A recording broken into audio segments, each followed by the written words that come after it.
The sun comes up, it's a new day dawning. It's time to sing your song again. Whatever may pass and whatever lies before me, let me be singing when the evening comes. Bless the Lord, bless the Lord, oh my soul, and all my soul, and worship His holy name. Sing like never before, and all my soul, I worship your holy name. And you're rich in love, and you're slow to anger. Your name is great, and your heart is kind. For all your goodness I will keep on singing. 10,000 reasons for my heart to find. Bless the Lord, bless the Lord, oh my soul, oh my soul, and worship His holy name. Sing like never before, and all my soul, I worship your holy name. And all that day when my strength is failing, the end grows near and my time has come.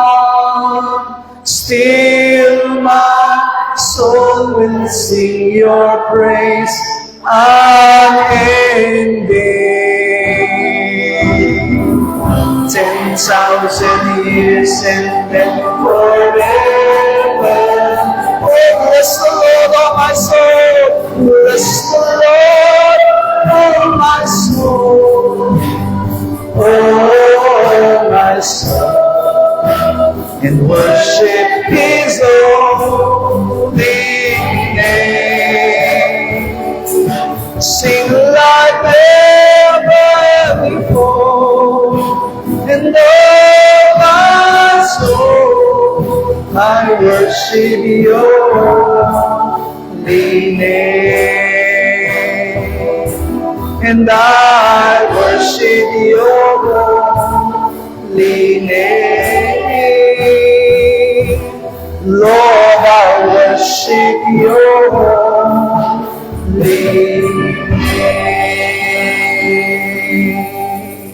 All this time, let our hearts and our minds really be set on the Word of God.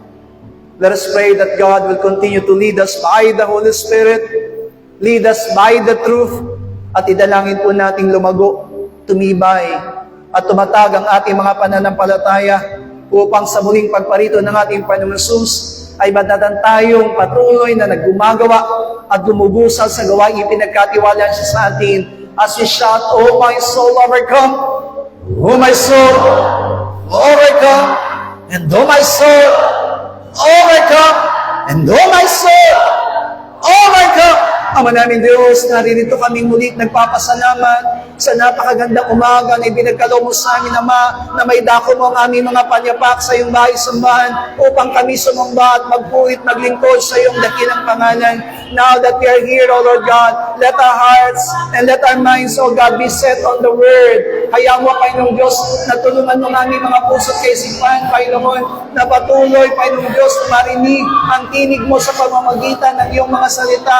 Hayaan mo mangusap ka sa buhay ng basa sa amin. Hayaan mo, Ama, na ikaw lamang ang manguna sa buhay po namin. Huwag mong pababayaan naman ang manakaw ng diablo ang mga salitang ihahayag mo sa buhay ng basa sa amin. Bawat binhi na itatanim mo sa aming mga puso ay lumago, tumubo at mamunga, Panginoong Diyos, upang maging karapat-dapat kami, Ama, na lubos at tunay na maglilingkod sa iyong pangalan. Tulungan mo kami, Ama, at huwag mo kami pababayaan, Panginoong Diyos. Hayaan mo ikaw lamang ang aming madakila, ikaw lamang ang aming mapapurihan, ikaw lamang ang aming maitaas, ikaw lamang, O Diyos, ang aming madakila sa buhay ng basa sa amin. Tulungan mo kami, Ama, ng lahat ng aming gagawin ay maging marapat at maging kalugod-lugod sa iyo. Sa iyo lamang namin hinahabilin, Panginoong Diyos, ang aming pakinig at masakin mo ang lahat ng anumang gawa ng diablo sa aming kalagitnaan. And let only, O God, your word, the truth, be revealed to us, O God. Salamat po, Panginoong Diyos. Tunay na napakabuti mo sa amin, aming Ama. Naririto kaming muli, O Diyos. Dumako kami sa pinakamahalagang bahagi ng gawain, ang makinig at tumanggap ng iyong mga salita. We hope and really pray, Father God, na ikaw lamang, O Diyos, ang lumagay sa aming kalagitnaan. Whatever things that you will reveal to us, O Lord God, be that word, O God, upon our lives, O God. Be the word of God, be upon our lips, O God, upang mabahagi ito, Panginoong Diyos, sa mga nangangailangan at patuloy, Panginoong Diyos, na may bahagi ang kaligtasan na tunay na ihahayag mo, Panginoon, sa pamamagitan ng iyong mga salita. Father God, wala kaming magagawa kung kami hiwalay sa iyo. At dalangin po namin, Ama, na pagkaisahin mo ang aming mga spirito, O God. Papayapain mo, Panginoong God, ang puso't isipan, bigyan mo ng kagalakan ng lahat, Panginoong Diyos, na nagugulumihanan, at hayaan mong ikaw lamang ang aming madakila, at ikaw lamang ang aming mapapurihan. Panginoong Diyos, papalain mong lahat ng mga kamay na nagbigay ng kanang ikabut handog para sa iyong gawain. Ibalik mo ito ng siksik at nagumapaw na pagpapala sa kanila, at hayaan mong patuloy nilang mapatunayan ang kabutihan at ang katapatan ng iyong mga pangako. At tunay na ibubuhos mo mula sa iyong kalangitan ang lahat ng mga bagay na kanilang kinakailangan. Salamat po, Ama. Kaya naman naniniwala kami ng katagumpayan ay tunay na igagawad mo sa amin. Kaya naman ibinabalik namin sa iyong papuri, ang pagsamba at ang aming pagluwalhati. Ito po ang aming dalangin, aming Diyos, sa pangalan po ng aming Panginoong Yesus. Amen. Bigyan po natin ang pinakamalakas sa palakpakan ating Diyos sa buhay. You may all be seated. Praise the Lord.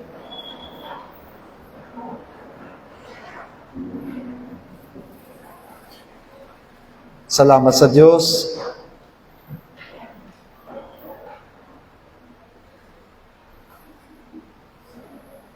Purihin ang Panginoon sa umagang ito. Please open your Bible to 2 Corinthians.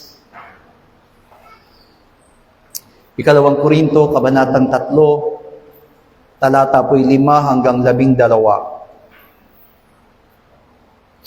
2 Corinthians chapter 3, verses 5 up to 12.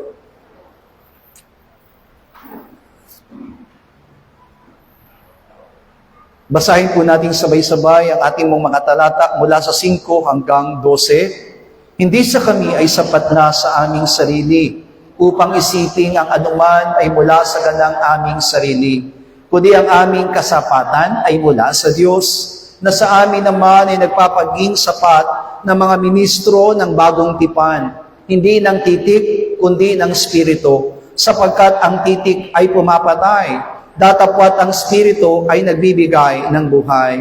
Ngunit kung ang pangangasiwa ng kamatayan na nasusulat at nauukit sa mga bato ay nalagyaring may kalwalatian, ano pat ang mga anak ni Israel na hindi makatitig sa mukha ni Moises dahil sa kalwalatian ng kanyang mukha, ng kalwalatiang ito ay lumilipas. Paano hindi lalong magkakaroon ng kalwalatian ang pangangasiwa ng spirito?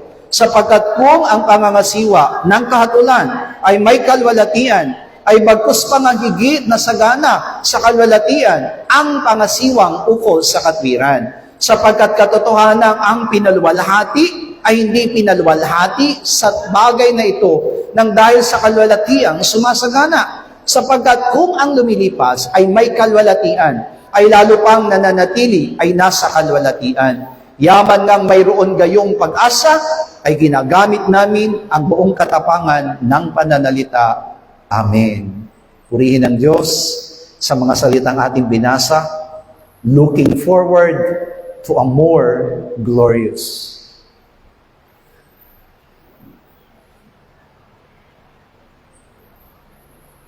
Ipinapaliwanag ni Apostol Pablo in 2 Corinthians chapter 3 about the Old Testaments and the New Testament. Paul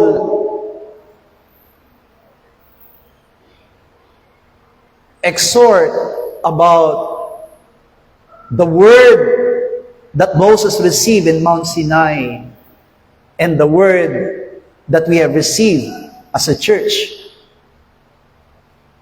from the church, from the Word of God.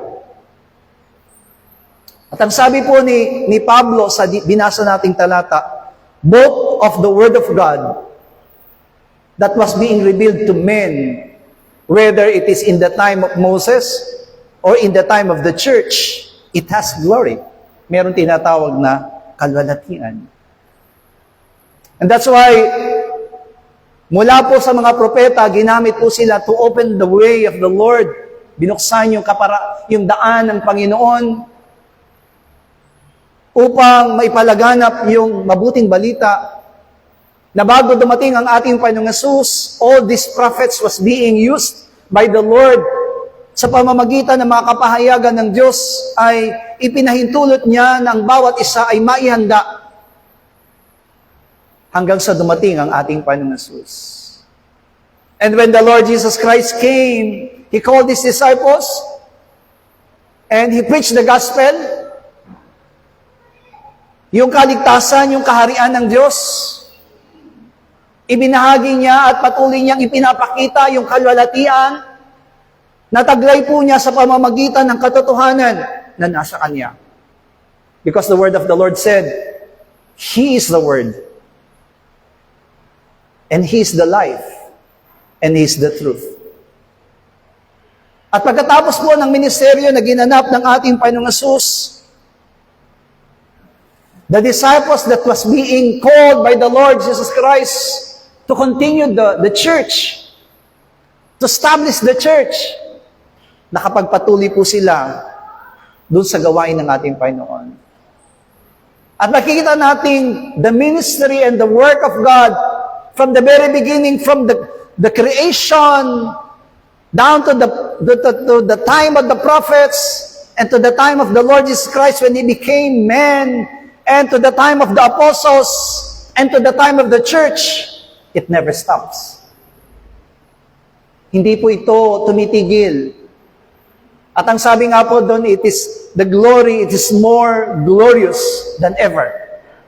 Yung kalwalatian na ipinakita ng Diyos from the very start, hindi po ito natinag at hindi po ito nawala ng liwanag, kundi mas lalo itong naging maliwanag. Tandaan po natin, kaya sinasabi po doon na yung panahon ni Moises na na-receive nila yung salita ng Diyos, it is also glory of God. Yung kalwalatian ng Panginoong Diyos ay taglay pa rin nung salita ng Diyos na kanilang naranasan. Pero kahit na po nandun yung kalwalatian ng Diyos, all the men in the Old Testament are being blind. Kaya nga, di ba, namuhay lamang sila sa pamamagitan ng kautusan. And the only thing that they do is what are the things that they receive from the Word of God to offer a sacrifice, to offer the blood for the remission of their sin. Kaya nung dumating ang ating Panginoong Hesus, they never recognized the Lord. Hindi nila na-recognize ang ating Panginoon. Na hindi nila nalalaman ang lahat ng ginawa nila na offering and sacrifices in the Old Testament, obeying that commands upon the law, in the law, at the law, ay katuparan po ng gagawin ng ating Panginoong Hesus. They never recognize it. Kaya nga, para sa kanila, alam natin na para sa mga taong ito na dinatna ng ating Panginoong Hesus, the death of Jesus Christ is a victory. Why? Dahil alam nila si Yesu Kristo ay lumalaban doon sa kautusan ni Moises. Pero hindi nila alam na lahat ng bagay na sinabi ni Moises ay tungkol sa ating Panginoong Hesus. That the reason why they observe the law of sacrifice, it is for them to understand the sacrifice which the true Christ, the Messiah, will do and will fulfill. Kaya nga, kung titingnan po natin, mula doon sa liwanag na tinanggap nila, doon sa lumang tipan, nang dumating ang ating Panginoong Hesus, ito'y mas lalong naging maliwanag. Pero kahit na maliwanag na po sa panahon ng ating Panginoong Hesus, even the Lord Jesus Christ said to His disciples, I must leave you. Kailangan kong umalis, kailangan ko kayong iwanan. At that time, kahit na po kahit na masasabi po nating natanggap na po ng mga alagad yung katotohanan, ano pong sabi po ng mga alagad ng ating Panginoon? They don't want Jesus Christ to leave. Ayaw po nilang umalis ang ating Panginoon. It means, hindi pa rin pa nila nabos na naintindihan ang salita ng ating Panginoon. Even though the Lord Jesus Christ said, I need to leave, I must leave you. Amen po ba? To prepare you a house in my Father's house. Pero hindi pa rin nila maintindihan. So, ibig sabihin, kahit na po yung kalalatian ng Panginoon ay mula sa maliwanag, mas maliwanag, ay hindi pa rin nila naunawaan. But praise the Lord, because in the time of the church, sa panahon ng iglesia, the Holy Spirit come. Dumating ang banal na Espiritu Santo, at ang dumating ang banal na Espiritu Santo, lahat ng nalalabuan sa katotohanan ay naging maliwanag na po. This is the reason why the church, tayong mga nasa iglesia ngayon, hindi po natin pwede ikatwiran na hindi natin naintindihan ang salita ng Diyos. Because it is the time of the Holy Spirit. And if we are relying on the Holy Spirit, everything in the Word of God will be clear and understand. Magiging maliwanag po sa buhay ng bawat sa atin. Kaya, kung titingnan po natin, binibigay sa ating example ngayon, yung, di ba, kaya nga sabi po ni Apostol Pablo, hindi kami sapat na. Nagawa lamang namin ang lahat ng bagay, it is because of God. Kung ano man ang meron kami, sabi niya ngayon, kung ano man kaunawaan na meron kami ngayon, ito'y nagawa namin dahil sa Diyos. Kaya nga, kung sa panahon ni Pablo, naging maliwanag na ang lahat ng bagay, lalo na po sa kapanahunan ng bawat sa sa atin. Amen? Totoo po, hindi natin nakita yung pagkabuhay ng ating Panginoong Hesus, when He was born, when He ministered, when He died, and He resurrected. Hindi natin yan nakita. Pero alam niyo po ba na napakapalad ng bawat sa atin na tayo dinatna ng huling kapanahunan? Bakit? Kasi mas maliwanag sa atin ang lahat ng bagay kaysa sa panahon na naroon ng ating mga alagad. Mas maliwanag sa atin ang salita ng Diyos ngayon. Why? Because it was already in the past. Ibig sabihin, lahat ng mga bagay na nangyari, pinapatotohanan na po sa atin sa araw na ito. Ano na lang kailangan natin? Believe. Kailangan lang po nating paniwalaan. Kailangan nating sampalatayanan. Pero naniniwala po tayo, mga minamahal ko, that glory of the Lord, even though shines very light or napakaliwanag nung glory ng Panginoon na yon sa nakalipas, ang sabi ng Panginoon, mas magiging maliwanag ito maging sa ating kapanahunan. Kaya nga po, ang title ng ating pong topic ngayon is Looking Forward to a More Glorious. Paano nga ba na magiging maliwanag ang lahat ng bagay? O paano ba na mas, ang tawag dito, masisinag ng mabuti, ng mainam, yung kalwalatian ng Panginoon na yon? Paul had enough of all his ministries. Si Pablo po, kung titingnan po natin, fulfilling na po lahat ng ministeryo na ginawa ni Apostle Pablo. He has written so many books in the Bible. Mas marami po ang ginawang o nagawa na aklat ni Pablo sa atin upang tayo po ay maging malinaw sa ating pangunawa ang katotohanan, ang salita ng Diyos. Paul was being used, even though he's a criminal, he's a sinner among the sinners. Pero nakita natin kung paanong ginamit ng Panginoon si Apostol Pablo para maisulat ang maraming aklat. At sa pamamagitan ng aklat na yon ay liwanagan tayo. So ibig sabihin, Paul had enough. Marami na pong nagawa, maraming nangyari, maraming naganap si Apostol Pablo in terms of his ministry. Kaya kung titingnan po natin, kung masasabi po ni Apostol Pablo na naganap ko na, nagawa ko na ang lahat ng bagay. Pero hindi natin maririnig kay Apostol Pablo na kahit na po, gano'n na po ang nangyari at naganap ni Apostol Pablo sa kanyang ministeryo sa Panginoong Yesus, he never stopped. Hindi niya nasabi sa kanyang sarili na, tama na to, siguro sapat na yan na ginawa ko. But instead, amin po ba, na kahit na po na gano'n ang nangyari, he never takes slowly. He had never stopped.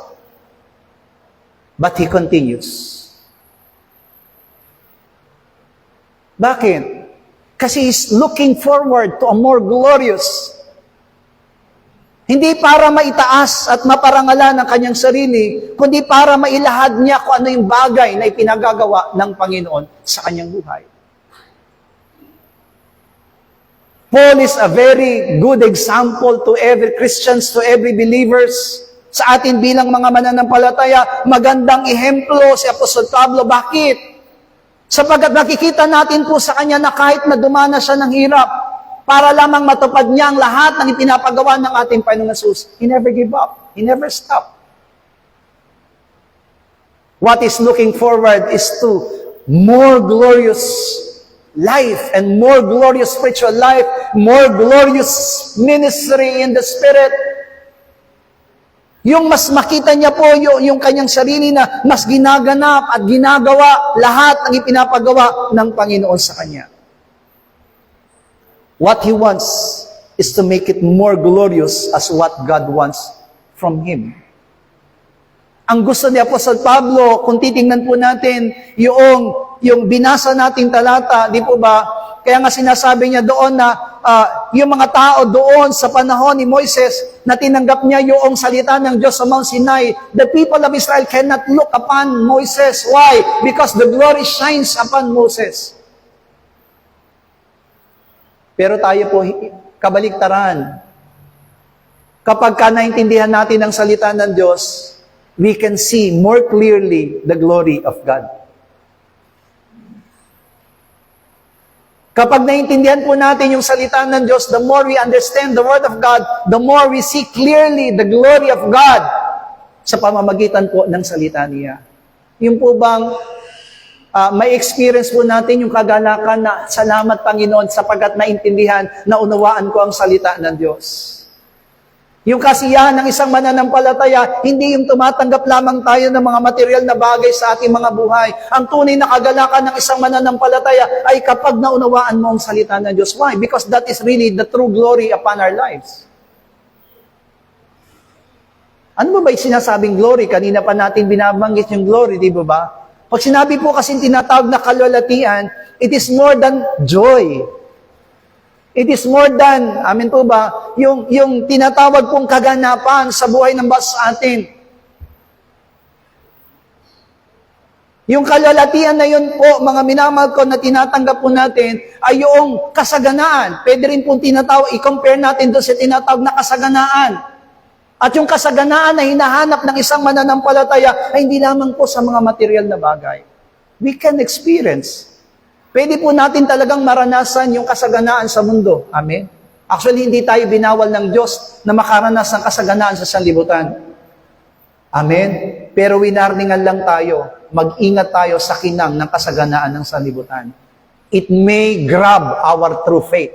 Pwede nitong agawin, pwede nitong nakawin yung tunay na pananampalataya natin. Pero si Apostol Pablo, kung titingnan po natin, lahat ng mga alagad, ang naging kalwalatian para sa kanila ay hindi yung makaranas sila ng kasaganaan sa sanlibutan, kundi maganap nila yung pinagagawa ng Panginoon sa kanilang mga buhay. Kasi kahit na masagana po tayo ngayon, kung hindi mo nagagawa yung ipinagagawa sa iyo ng Panginoon, it is nothing. Bakit? Hindi po tayo magtatamo ng tinatawag na reward because of the things that we have received. Tandaan po natin, yung reward o yung gantimpala na inilalaan ng Panginoon ay doon sa mga taong magtatagumpay. Saan sila naging matagumpay? Naging matagumpay po sila doon sa ipinagkatiwala ng Panginoon. Naging matagumpay po sila doon sa pananampalataya na ibinigay ng Panginoon sa kanilang mga buhay. Naging matagumpay po sila sa gawain na ipinagkatiwala sa kanila ng Diyos. This is the true glory. Iyon po yung tinatawag na kalwalatian na sinasabi ng Diyos. Kaya, kung titingnan po natin, si Apostol Pablo, amen, sabi niya doon, marami siyang nagawa, marami siyang naganap. Pero never na sinabi niya sa kanyang sarili na magaling ako. Ang nasasabi lang ni Apostol Pablo, naganap ko ang lahat ng bagay, it is because Jesus Christ, our Lord, who gave me strength.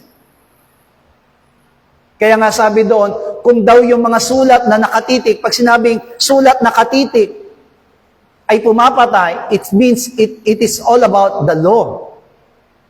Amen po ba? Kasi yung law, mga minamahal ko, wala silang tinatawag na freedom. Amen. Pag sinabing freedom, kahit ang kailangan lamang po nilang gawin nung panahon po na tinanggap nila yung kautusan is to obey and obey and obey. And once they do not obey, they will die. Pero ang kagandahan po nung tinanggap natin ang biyaya ng Panginoon, yes, of course, the Lord is also asking obedience for us. Pero tandaan natin, bilang tao, hindi tayo 100% nakasusunod sa Diyos. Meron po ba ditong 100% na nakasusunod sa Panginoon, magsabi ng amen? We cannot, di ba? Hindi natin kayang sumunod ng 100%. Amen. Meron pa rin tayong pagsuway, meron pa rin tayong mga pagkakamali, may mga nagagawa pa rin tayong kahinaan sa buhay ng basa sa atin. Pero ang kagandahan po, yung tinanggap nating salita, that's why it is called more glorious. Bakit? Sapagkat kahit na nagkukulang tayo, hindi tayo namamatay. Binibigyan tayo ng pagkakataon ng Panginoon. God is giving us a chance. Kaya, yung sinasabi na po San Pablo dito, amin po ba, yung kahit na, ano yung karanasan niya, kahit na hindi po siya nanagana sa kanyang buhay habang naglilingkod siya sa Panginoon. Kasi di ba, yung ibang mga tao kasi, ang hinahanap nila habang naglilingkod sila sa Diyos, habang naglilingkod sila, sumasagana sila. Kaya yung iba, ang hinahanap nila, may ano ba dyan? May mapapala ba kami kung kami ay susunod dyan? Kung kami ay gagawin yan, may mapapala ba kami? Kasi ang gusto natin, di ba, may kapakinabangan. Pero tandaan po natin, yung kapakinabangan na hinahanap natin ay yung kapakinabangan na nasumpungan ni Apostol Pablo, and that is life, buhay. Kaya siguro, kung titingnan po natin si Apostol Pablo, lahat ng mga apostol, namatay silang martir. Bakit?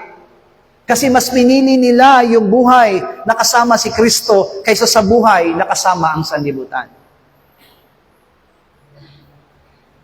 Men usually degrade and slowly decrease the things they have shown from before. Ito po yung usually na ginagawa ng tao. Sabi natin mga Pilipino, meron tayong, amen po ba, yung salawikain ng mga Pilipino, yung ningas kugon. Alam natin yung ibig sabihin ng ningas kugon, di ba? Na sa una lang maliyab, pagkahuli na, wala na. It will end up little by little.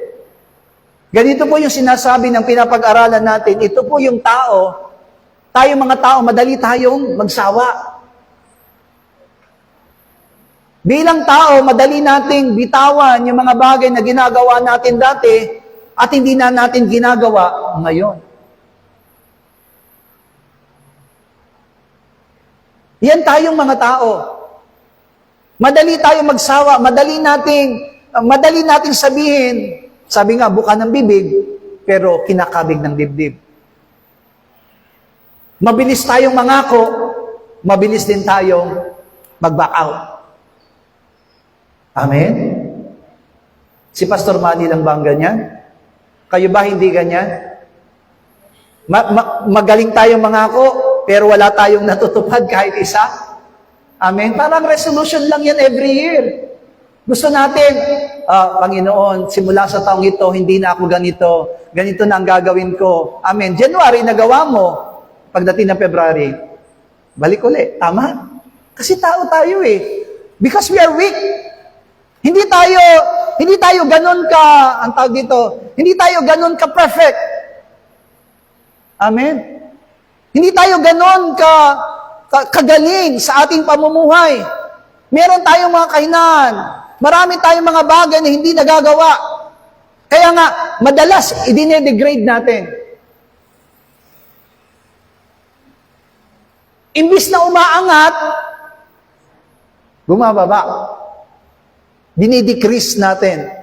And sometimes, ang sabi dito, they fall into rest or stop.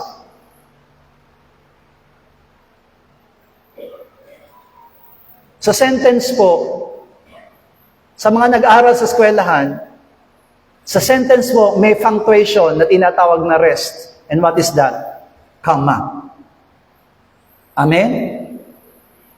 Kapag nagbabasa po kayo at nakakita kayo ng comma, ang ibig sabihin po nun ay rest. Amen po ba? Doon lamang kayo mag-i-stop.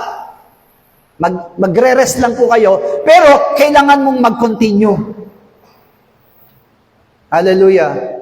Sa totoo lang, minsan, yung mga Pilipino, hindi marunong magbasa. Amen? Marami sa mga Pilipino hindi marunong magbasa. Pag nagbabasa po kayo, hindi kayo dapat titigil hanggat hindi kayo makakakita ng kama. Amen? Kaya nga yung higaan natin ang tawag ay resting place. Kasi kama.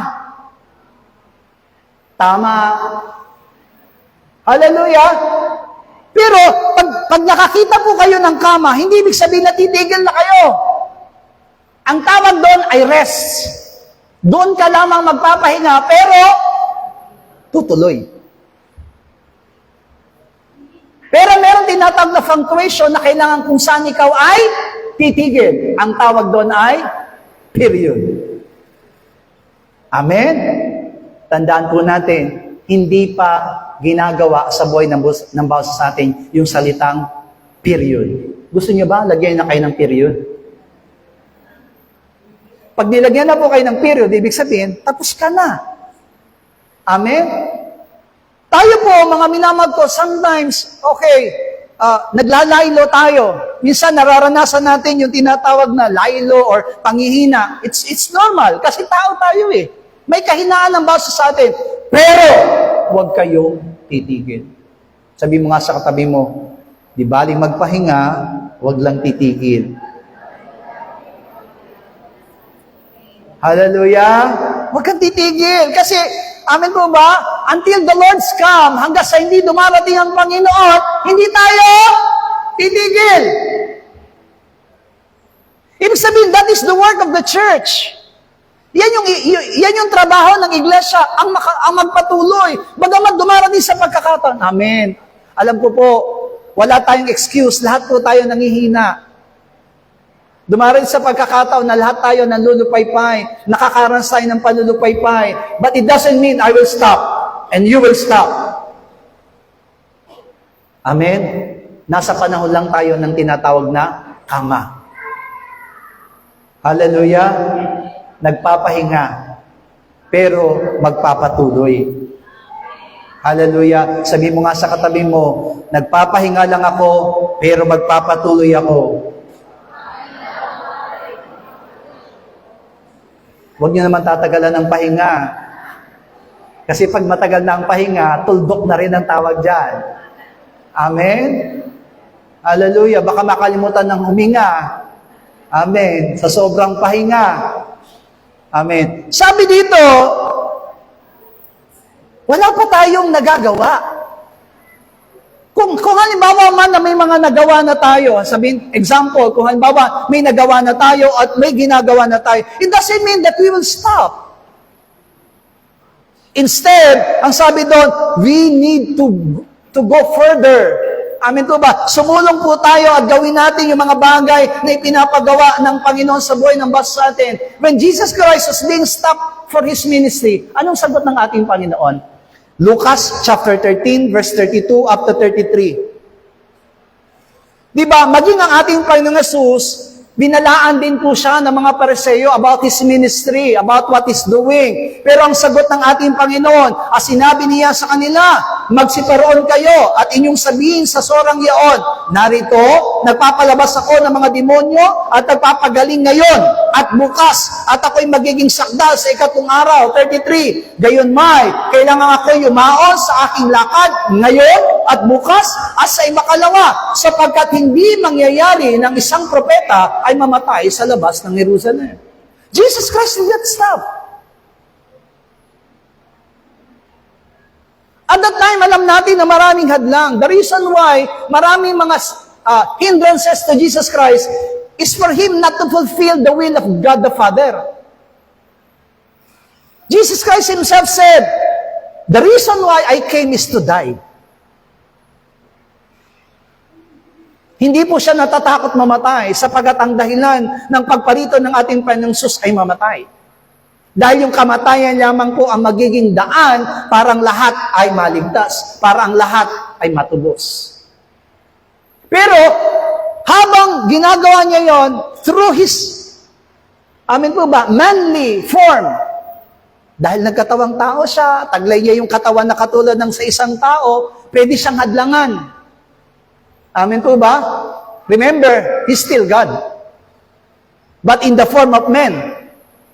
Amen po ba? At nung nandun pa siya doon sa tinatawag na kalalagayan bilang isang tao, pwede po siyang pigilan. Kasi nga, di mo ba, yung kanyang katawan may kapaguran, yung kanyang katawan may kagutuman. Amen po ba? Nangangailangan din ng pahinga. Kaya nga, dumating sa pagkakataon na malapit nang mamatay ang ating Panginoong Hesus at malapit niyang maganap yung niloloob at hinahangad ng Ama para sa kanyang buhay, maraming humahadlang. But sabi niya, I will do the things that I will do today and tomorrow. Amen po ba? Ganon din po dapat ang base sa atin. Naniniwala ko na hindi lamang isang tao sa loob ng iglesia ang merong ipinapagawa ang Panginoon. Lahat po tayo may pinapagawa sa atin ng Diyos. We have our own responsibilities in the church. Hallelujah. Bakit? Kasi bahagi tayo ng katawan ni Kristo. At bilang bahagi ng katawan ni Kristo, dapat lahat ng bahagi ng katawan ni Kristo gumagalaw, gumagawa, at hindi tumitigil. Kasi kapag tumigil ng isang bahagi ng katawan natin, it will become paralyzed. It will become useless. Amen po ba? Kaya sabi dito, Jesus is willing to finish the things that was being entrusted to Him by God the Father. Makikita natin dito yung puso ng ating Panginoong Hesus ay nagnanais na itapusin yung ipinagaganap ng Panginoong Ama, ng Diyos Ama sa Kanya. Iyon yung ipinapaliwanag, iyon yung po yung naging buhay ni Apostol Pablo, na kahit na anong mangyari, tatapusin ko yung ipinapagawa ng Diyos sa akin, yung iniutos ni Jesus sa akin, hindi ako titigil. Dahil lang ba sa kahirapan? Diba? Ulitin natin yung sinabi ng salita ng Diyos. Hindi ang kahirapan, hindi ang kagutuman, hindi ang kahubaran, hindi ang pagsubok, ni ang kamatayan ay makapaghihiwalay sa akin sa pag-ibig ng Diyos. No one can stop. Kailangan ba si Pablo lang ang gano'n? No. Every one of us should be like that. Bawat sa po sa atin, walang sino man na makapipigil sa atin na gawin ang ipinapagawa ng Panginoon. We are here to do the work of God. Hallelujah. Kaya lang, minsan ang kulang sa atin, hindi natin sinisiyasat yung sarili natin. Alam niyo po, minsan, mas sinisiyasat natin yung buhay ng ibang tao. Mas nakikita natin yung ibang kapatiran, yung buhay ng kapatiran, pero yung buhay natin mismo, hindi natin nakikita. Nadjudge natin yung ibang mga kapatiran, pero yung sarili natin, hindi natin ma-judge. Kaya nga sabi ng Panginoon, nakikita mo yung puwing ng iba, pero yung puwing na nasa iyong mata, hindi mo napapansin. Kaya yun yung hinahangad ng Panginoon sa bawat sa atin. Paul explains to the church the aim to be to the more glorious spiritual life, faith life, ministry. Amen po ba? Yun yung sinasabi ni Apostol Pablo. Amen po ba? Kaya nga, sabi niya doon na parang kung inumpisahan ng ating Diyos sa lumang tipan, nang ibinigay yung salita ng Diyos at nang ibigay ng ating Panginoong Hesus yung katotohanan, ay nagpatuloy sa pamamagitan po ng mga apostol, dapat ang iglesia, ganun din. Dapat ituloy po natin, bilang isang mga mananampalataya, do not let your life, your spiritual life, fall. Maaring nagpe-fail tayo. Iba po yung sinasabing failure sa fall. Amen po ba? Kasi pag sinabing failure, maaring nabigo ka, pero hindi ka pa rin bumagsak. Ang sabi nga niya po sa Pablo, nadadapa, pero hindi na ilulugmo. Kasi lalo siyang tumatayo. Tumitindig. Amen po ba? Kasi wala naman po, walang mga alagad na hindi naging failure. Amen po ba? Maging si Apostle Pablo, he's not a perfect apostles. Meron din siya mga kabiguan sa kanyang sarili. Nagfa-fail din po siya. Pero kahit na gano'n ang nangyayari sa kanya, nagpapatuloy po siya.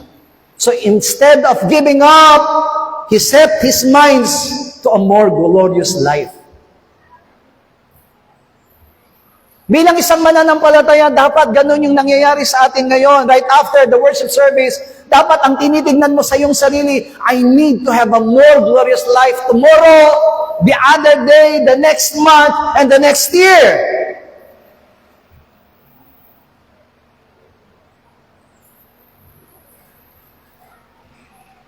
Hindi tayo pwede maging Juan Tamad. Si Juan Tamad, walang nagaganap. Nangangarap, pero walang natutupad. I am not naming to any particular members of the church. Pero sa totoo lang, maraming Juan Tamad sa loob ng iglesia. Not only in our church, but also into other church. Kaya siguro, dumarating sa pagkakataon na parang ang isang mananampalataya, accessories na lang sa loob ng church. Display. Alam niyo po ba yon? Yung display na lang. Alam niyo po ba kung anong nangyayari sa mga display lang? Napansin niyo po ba sa bahay po ninyo? Ano po nangyayari sa mga naka-display sa inyong bahay? Punong-puno na ng alikabok. Tama? Hallelujah. Puno na siya ng alikabok. Binabahayan na siya ng gagamba. Amen? Aminin natin, mga nanay, hindi lahat ng nakadisplay na pupunasan ninyo. Nakakatamad kaya? Hallelujah.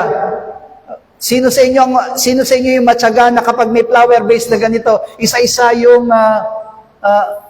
yung dahon, pinupunasan? Wala po sa atin. Amen? Wala po. Wala tayong ganung katyaga. Pero alam niyo po ba na minsan, masakit man sabihin, karamihan po sa mga church members, parang display lang, accessory sa loob ng church, punong-puno ng alikabok. Kasi hindi gumagalaw. But we are not accessories of the church. We are part of the church. Bahagi po tayo ng iglesia. Amen po ba? At naniniwala po tayo sa buhay ng bawat sa atin, may kapakinabangan at may inilaan ang Diyos sa atin bilang isang bahagi ng iglesia.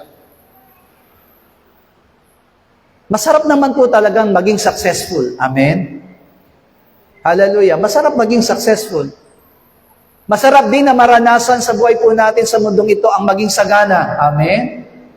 It is good to be a blessed and abundant in everything, Maganda rin na maging successful. Amen po ba sa mundong ito? Hallelujah. Pero nung sabi ng Panginoon sa Matthew chapter 16 verse 26, sapagkat ano ang pakikinabangan ng tao kung makamtan niya ang buong sanlibutan at mawawalan siya ng kanyang buhay? O ano ang ibibigay ng tao na katumbas ng kanyang buhay? It is really good. Amen po ba? Sa totoo lang po, walang sino mang tao, kahit ako bilang isang pastor, gusto ko rin managana, gusto ko rin maging matagumpay, gusto ko rin na maranasan yung kasaganaan sa sanlibutan. Amen po ba? Sabihin ko po sa inyong plastic kapag hindi ko, ang tawag dito, kapag sinabi kong hindi ko gusto yon. Bilang tao, gusto ko rin po yon. Gusto kong maranasan din po yon sa aking buhay. Pero tandaan po natin, hindi po iyan ang target ng ating buhay. Makamtan man natin ang buhay na masagana, makamtan man natin yung matagumpay na buhay sa mundong ito, kung mawawala man ang pinakamahalagang bahagi sa atin, yun ay ang life, not our physical life. Because everyone will die. Everyone will say goodbye to this physical body. But what we are talking about life is the spiritual life, the eternal life that we have in Jesus Christ. Kung mawawala ito sa ating mga buhay, amin po ba? Kung mabibili lang ng kasaganaan yung buhay na walang hanggan, magpapakasagana na ako para makabili lang ako ng buhay na walang hanggan. Amen? Kung ang katagumpayan na magiging dahilan para magkaroon ako ng buhay na sinasabi, because that is the more glorious life.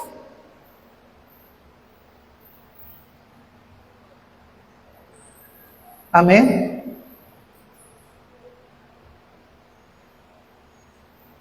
Gusto niyo ba ang magandang bahay? Malaking bahay? Baka kapag malaki na ang bahay niyo, magreklamo kayo. Ang hirap kayang linisin ng malaking bahay. Yung maliit nga lang bahay, hindi mo na malinis eh. Yung pa kayang malaking bahay. Hallelujah. Amen? Sa totoo lang. Gusto mo ba na maraming gamit sa bahay? Kung gusto mo na maraming gamit sa bahay, amin po ba? Okay lang din. Pero baka magreklamo ka kasi malaki na ang gagamitin mong kuryente. So sobrang dami mo ng gamit. Gusto mo ba na maraming pera? Amen. Baka maproblema ka rin. Kasi sa sobrang dami mo ng pera, marami ka na rin pagkain kakainin. Pero marami ka na rin sakit na mararanasan. Amen. Konting pagkain, konting sakit. Maraming pagkain, maraming sakit. Ang ibig sabihin ganyan, Pastor, walang pagkain, walang sakit? Hindi rin po. Hallelujah. Pero naniniwala tayo na kapag masagana tayo, nakakain natin ng lahat ng bagay. Hallelujah. At sa sobrang dami ng kinakain po natin, it is very crucial for us to die very early. Mas madali tayong mamamatay. Kaya sabi doon, ano yung magiging kapakinabangan ng isang tao kung managana siya? Kung mawawala naman sa kanyang buhay, what more important for us? You are looking forward to the more glorious, di ba? Yun yung topic natin sa umagang ito. What is really more glorious in you? Ang more glorious ba sa buhay mo ay managana, maging matagumpay lang? Hallelujah! At hindi mo nasain sa buhay mo yung kasaganaan na kasama ang ating Panginoon. So, ngayon, ano po yung gagawin natin to make our lives looking forward to more glorious? Paano ba, Pastor, ang gagawin ko para po maging ganun yung buhay ko? Na kahit na sa kabila ng aking kasaganaan, patuloy ko pa rin hahanapin yung kalwalatian ng Panginoon sa aking buhay. Hallelujah. Because that is the most important thing. What we are looking forward is the glory of God in our lives. Amen? Hallelujah! Hindi tayo nagbibigay lugod sa tao. Ang binibigyan natin ng kaluguran ay ang ating Diyos. Number 1, ano ang kailangan natin gawin? Number 1, be a vessel of mercy to display His glory.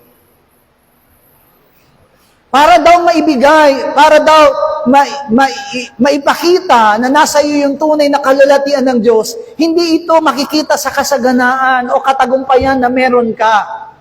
Ang kailangan ay maging vessel ka o maging sisidlan ka ng tinatawag na habag, awa ng Panginoon, because that is the thing that you can display the glory of God. Ano bang sabi niya sa Romans chapter 9? Roma, kabanatang 9, talatang 23 hanggang 24. Romans chapter 9, verse 23 up to 24, sabay-sabay.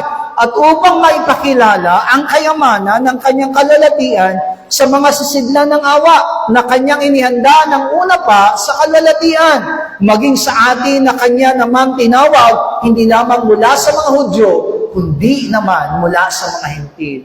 Sabi doon, we need to be the vessel of that mercy and that yung habag, the grace of the Lord in our lives. Maging sisidlan po daw tayo. Amen.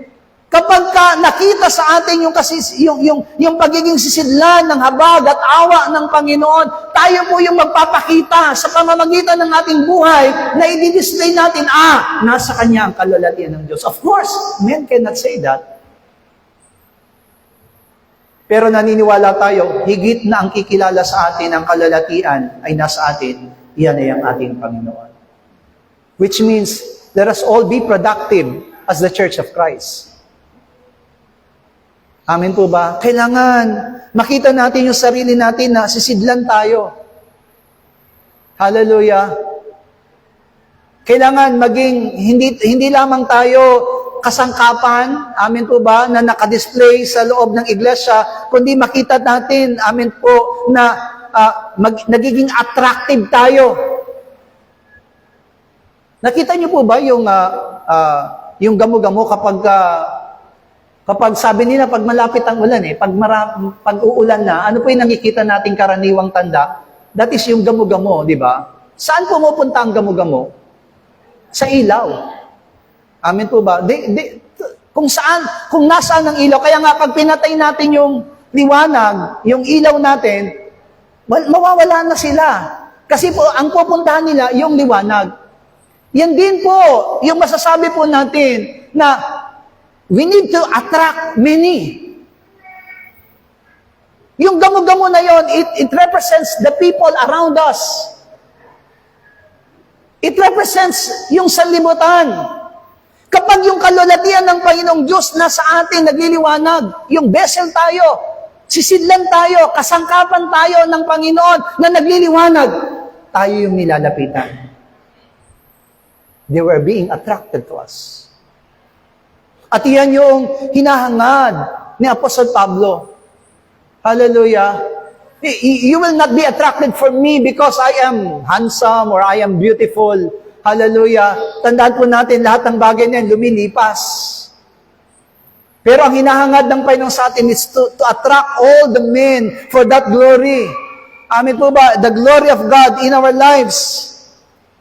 Kaya nga sabi doon, huwag nating hayaan na yung sarili natin maging, amen po ba, unuseful sa church. Huwag natin hayaan na yung sarili natin na, okay, dumadalo tayo ng iglesia, pero ang tanong, paano kang ginagamit? Nagagamit ka ba?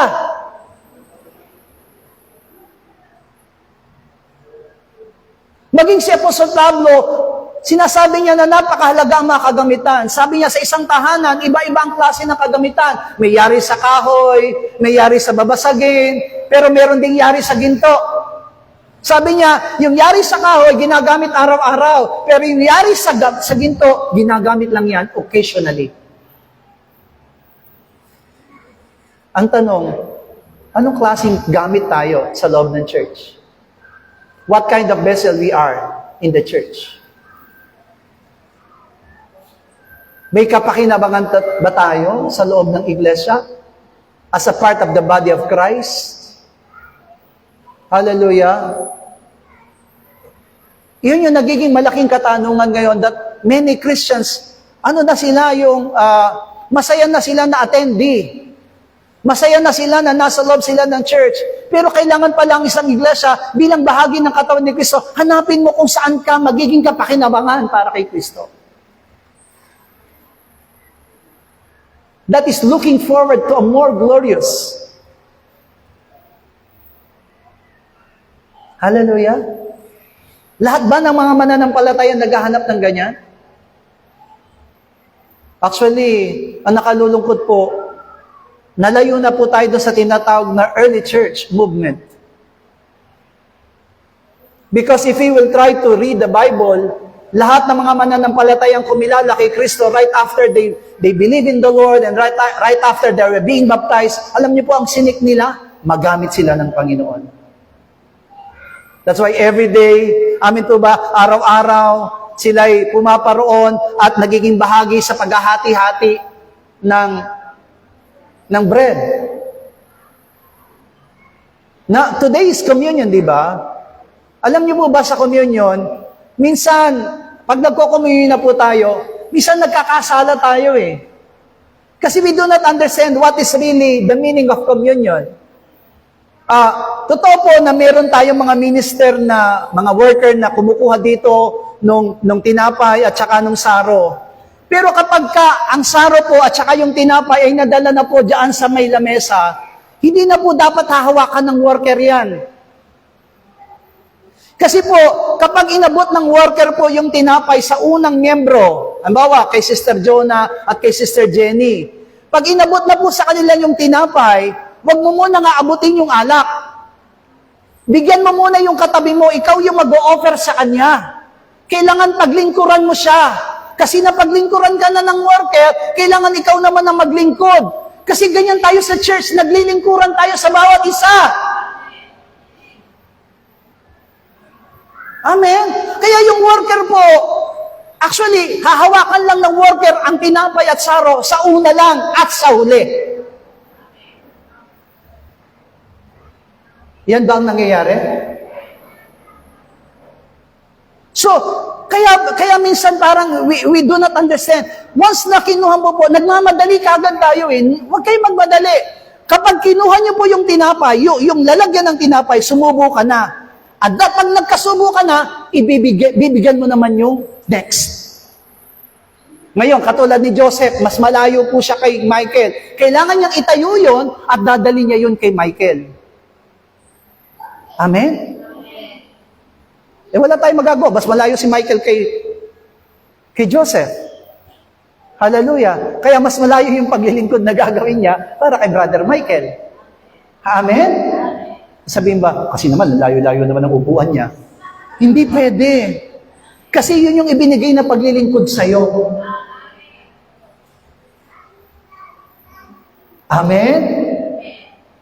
Kaya nga minsan may mga worker dito na hindi pa ako nakakakain, kumukuha na siya. Kasi wala naman po talagang magbibigay sa akin, pero alam ko na yung mga worker po kasi bago ako nag-communion, sila po yung naglingkod sa akin, diyan, inilagay. Kaya pag kumain na po ako naman ang maglilingkod sa kanila. Kaya inaabutan ko po sila. Hallelujah. Di ba sabi doon, ng gabing iyon, amin po ba, nang sila'y magapunan, di ba, kinuha ni Jesus ang tinapay at ibinigay sa kanyang mga alagad. Same thing. Kailangan maglilingkod tayo sa katabi natin. Sabi mo nga sa katabi mo, naintindihan mo na ba ang gagawin mo mamaya? Amen.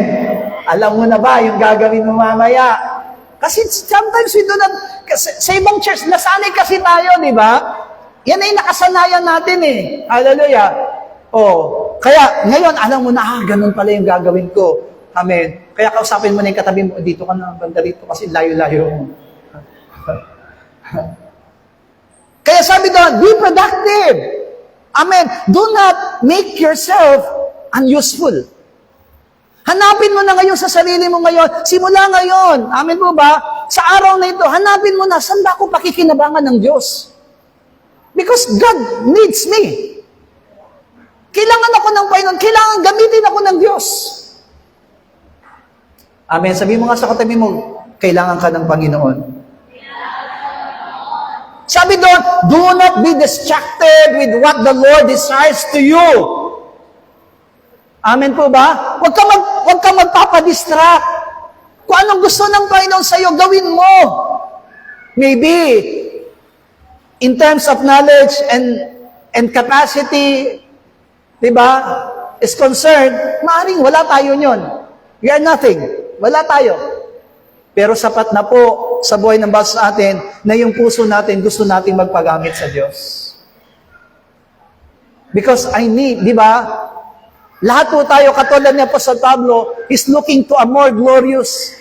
Amin po ba? Hindi siya tumitigil. Naranasan niya na po sa kanyang buhay, pero may gusto pa siyang maranasan. Gusto pa niyang marating. Iyon din yung hinahangad ng Panginoon sa buhay ng bawat sa atin. Kaya tignan niyo po, marami ibang manggagawa. Ganito po, 1 Corinthians chapter 2, verse 17. Tama po ba? 1 Corinthians 2:17.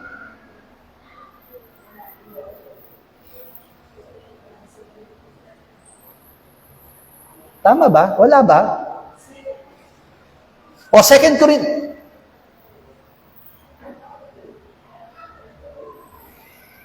Ano ba nakalagay sa 1 Corinthians? 2 Corinthians chapter 2 verse 17. 2 Corinthians 2:17. Sapagkat hindi kami gaya ng karamihan. Tama ba? Yun ba yung nakalagay? Sapagkat hindi kami gaya ng karamihan na kinakalakal ang salita ng Diyos, kundi sa pagtatapat at gaya ng mula sa Diyos, sa harapan ng Diyos ay nagsasalita kami para kay Kristo. I think wala naman sa church natin ang kinakalakal ang salita ng Diyos. Pag sinabing kinakalakal, ibinagbibili. Pero ang ibig sabihin lamang po nito ng salita ng Diyos, are you going to, may mga isang mananampalataya, naghahanap ka ba ng kapalit sa mga bagay na gagawin mo para sa Panginoon? Yan yung ibig sabihin na kinakalakal ang salita ng Diyos. Hallelujah. Yung gagawin mo lang yung isang bagay kasi may kapalit. Naghihintay ka. Pero sabi niya po sa Pablo, hindi, kami, gaya ng mula sa Diyos, sabi niya, sa harapan ng Diyos ay nagsasalita kami para kay Kristo. So whether meron mang kapalit o wala, gagawin namin ito. Let us be a vessel. Let us make our lives very useful for Christ. Amen po ba? Gamitin natin at gawin natin yung buhay po natin, gawin natin yung sarili natin na maging kapakinabangan para kay Kristo. Hallelujah. Kasi yun yung hinahanap ng Panginoon. Yun yung nawawala na sa mga Kristiyano ngayon. Hallelujah. The church, yes, we attend the church. Pero alam niyo po ba na hindi lahat ng nasa loob na iglesia, hinahanap kung saan sila pakikinabangan, kung saan sila gagamitin ng Panginoon.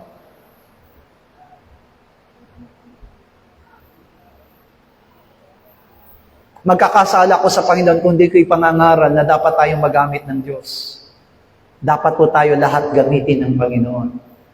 Hallelujah. In our own special way, in God's special way sa buhay ng bawat sa atin, gagamitin tayo ng Panginoon. That's why, ngayon, kailangan mo nang hanapin saan ba ako pwedeng maging kapakinabangan? Hallelujah. Saan ba ako pwedeng gamitin ng Panginoon sa church? Amen po ba? Wala naman akong pera. Amen ba? Para sana, kung may pera lang ako nang bahala sa ganito. Amen. Wala naman akong pera. Pastor, wala rin akong talento Hindi rin ako marunong kumanta, kaya hindi rin ako pwedeng song leader, o hindi rin ako pwedeng backup singer. Amen po ba? Wala ka doon. Hallelujah. Hindi rin ako marunong magluto, pastor. Sa bahay nga namin, hindi ako nagluluto. Amen po ba? Pero hindi ka pwedeng magamit ng Panginoon. There is still a space for you. Dahil naniniwala ko, inilagay ka ng Panginoon sa church dahil merong gagamitan ka ng Panginoon. May paggagamitan sa'yo. Hallelujah. Hindi tayo bumibili ng kasangkapan sa bahay para display lang. Amen. Kahit yung mga display natin sa bahay natin, may kapakinabangan sila Inilagay natin yun doon para to attract other people. Amen po ba? Kapag pumunta sila, ganun din tayo. Amen. Kaya meron. Hallelujah. Efeso, Kabanatang 1, Talatang 6. Anong sabi ni Apostol Pablo? Sa ikapupuri ng kalalatian ng kanyang biyaya na sa atin ay ipinagkaloob ng masagana at minamahal. So, every one of us became the praise of His glory. Hallelujah. Hanapin natin yon. Saan ba natin magaganap yung ikakapuri ng kalalatian ng Diyos sa ating mga buhay? Every Christians, every believers. Amen po ba? Naniniwala naman ako na we do not seek our own glory, but, di ba? We give all the glory to God. For He owns all the glory. Amen. Kaya nga di ba sa amin ng Panginoon, kung kakain ka man o iinom, 1 Corinthians chapter 10 verse 31, kung kakain ka man o iinom sa anumang mga iyong ginagawa, gawin ninyo ito sa lahat na ikaluwalhati ng Diyos. Do it for the glory of God. Amen po ba? Sa nakalipas, if in the past, amen po ba, you're just there to attend and go home, we need to change. Kung dati, a-attend ka lang, tapos uuwi, ngayon baguhin mo na ang sarili mo. Kailangan hanapin mo na kung saan ka pwedeng gamitin ng Diyos. Saan ba ako pwede? Amen? Saan ba ako pwedeng i-fit yung sarili ko? Saan ba ako pwedeng gamitin? Pastor, saan ba ako pwedeng gamitin? Amen? Marunong ko mag-drive. Pwede kitang ipag-drive. Pwede ko ipag-drive yung mga youth. Pwede ko ipag-drive si ganito. Hallelujah. Pwede. Hallelujah. Pastor, may sasakyan ako. Baka kailangan nyo na sasakyan. Pwede nyo gamitin yung sasakyan. Pwede. Amen? May tao po ba?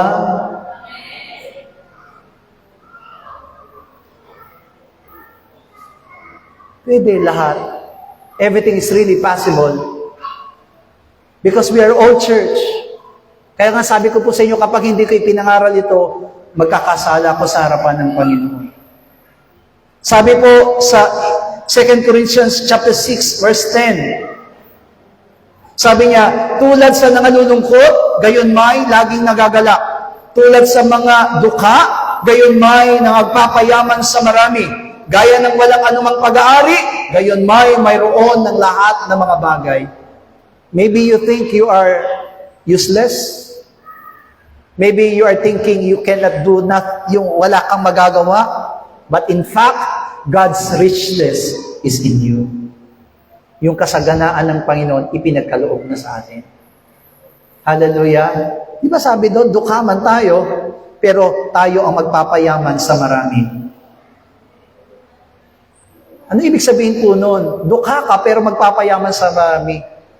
Maybe you are lacking of financial, you are lacking of material things. Amen po ba? Pero meron kang isang bagay na pwedeng magpayaman sa iba. Hanapin mo yun. Hanapin mo sa sarili mo yun. Ano ba yung pwede kong gawin para magpayaman sa iba? I can be used for encouragement. I can be used for evangelism. I can be used for follow-up. I can be used for, di ba? Pwede. Hanapin mo lang yung sarili mo kung saan ka pwedeng magpayaman sa gawain ng Panginoon. Be a vessel. For if you are looking forward to be into a glorious life, spiritual life, glorious ministry in your life, then be a vessel to display God's glory. Hayaan mo, Ama, hayaan mo na sa buhay mo makita sa iyo yung tinatawag na kalwalhatian ng Diyos. Second, step in to take possession.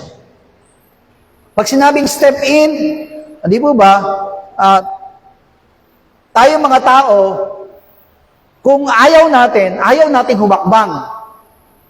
That's why, if you are looking forward sa umagang ito, kung naiintindihan mo yung salita ng Diyos, are you looking forward for a glorious, more glorious life in the ministry, in your spiritual life, in your faith life? If your answer is yes, then step in to take the possession. Ibig sabihin po nito, kailangan mong humakbang. Kailangan mong gawin na pumasok. Kasi kung hindi ka papasok, kundi mo hayahakbang yung paa mo, then, amen. Hindi kasi pwedeng pilitan. Step in means you decide. Go. Amen po ba? Sabi po sa 2 Corinthians chapter 8, verse 17 to 19, sapagkat tunay na tinanggap niya ang aming pamanhik, ngunit palibasay, lubasiyang masikap, ay napariyan sa inyo sa kanyang sariling kalooban. Asinugo namin kasama niya ang kapatid ng kanyang kapurihan sa ebanghelyo ng lahat ng mga iglesia. At hindi lamang gayon, kundi siya naman ang inihalal ng iglesia na maglakbay na kasama namin tungkol sa biyayang ito na pinangangasiwaan namin sa ikalwalhati ng Panginoon upang ipamalas ang aming sikap. Sino po yung tinutukoy na binabasa natin? It was Titus. Alam niyo po ba ang ibig sabihin ng salitang Tito or Titus? Ang ibig sabihin po ng salitang Titus ay pleasing, nakalulugod. Pero sa Greek word po, ang ibig sabihin pa ng salitang Titus ay nurse. Hallelujah. Yan po ang ibig sabihin ng Titus, nurse. Someone who nurture, someone who's taking care. Si Titus po, wala siyang kakayanan. Pero dahil doon sa kanyang pagsusumikap, na gusto niyang gawin yung ebanghelyo, ituloy yung ebanghelyo ng Panginoon, nang inutusan po siya ni Pablo, alam niyo po ginawa ni Titus? Sumunod siya. Ginawa niya. Wala siyang kakayanan.